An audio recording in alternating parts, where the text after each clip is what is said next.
बाप बेटे की रुलाने वाली कहानी, इमोशनल हिंदी स्टोरी। आनंद एक कॉलेज में छात्र था। उसने एक डीलर के शोरूम में एक सुंदर स्पोर्ट्स कार देखी थी और वह लंबे समय से अपने लिए एक ऐसी ही कार चाहता था। आनंद जानता था कि उसके माता पिता इसे खरीदने के लिए सक्षम हैं, इसीलिए उसने उन्हें बताया कि उसे एक कार अपने ग्रेजुएशन कंप्लीट होने पर गिफ्ट के रूप में दे दें। देखते देखते ही वो दिन आ गया और पिता ने जेम्स को अपने निजी कार्यालय में बुलाया।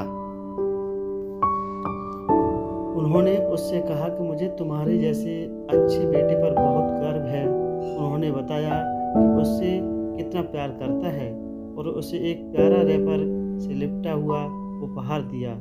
आनंद उस छोटे से गिफ्ट के डिब्बे को देखकर बहुत निराशा महसूस करने लगा,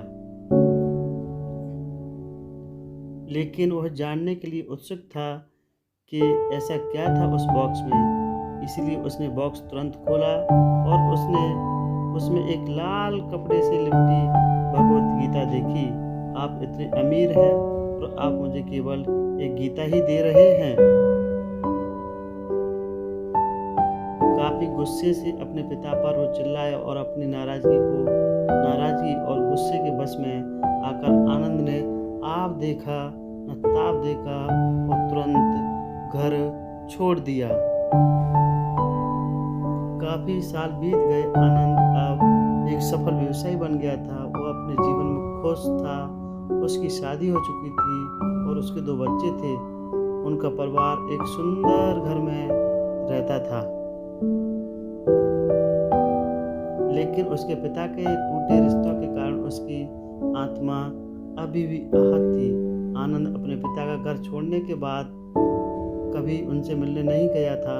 आनंद को उस दिन के बाद अपने पिता को न मिलने का पछतावा हमेशा रहने वाला था, क्योंकि एक दिन उसे एक पत्र मिला जिसमें उसके पिता के निधन की खबर थी और साथ ही ये बताया गया था कि उन्होंने अपने जीवन भर की पूंजी वसीयतनामा के अनुसार अब आनंद के नाम कर गए थे।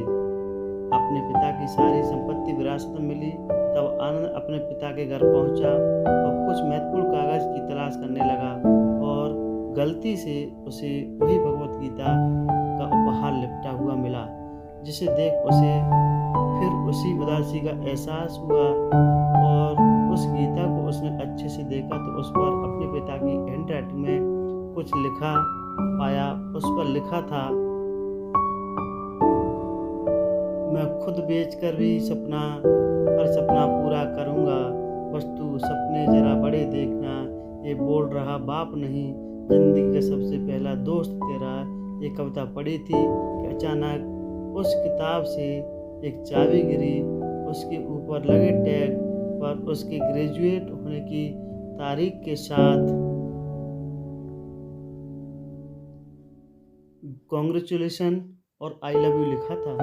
आनंद के सर के ऊपर से उसके पिता का साया तो पहले ही उठ चुका था और आज उसकी जिंदगी की सबसे बड़ी गलती के बारे में जानकर उसके पैरों के नीचे जमीन खिसक गई। इस दिन आनंद की आंखें बहुत नम हो गई और रोने लगा।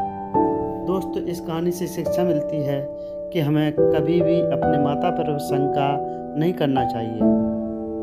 अगर वीडियो आपको अच्छा लगता है शेयर कीजिए, कमेंट कीजिए, लाइक कीजिए, चैनल को सब्सक्राइब करें, बेल आइकन जरूर प्रेस करें जिससे नया नोटिफिकेशन आपको मिलता रहे।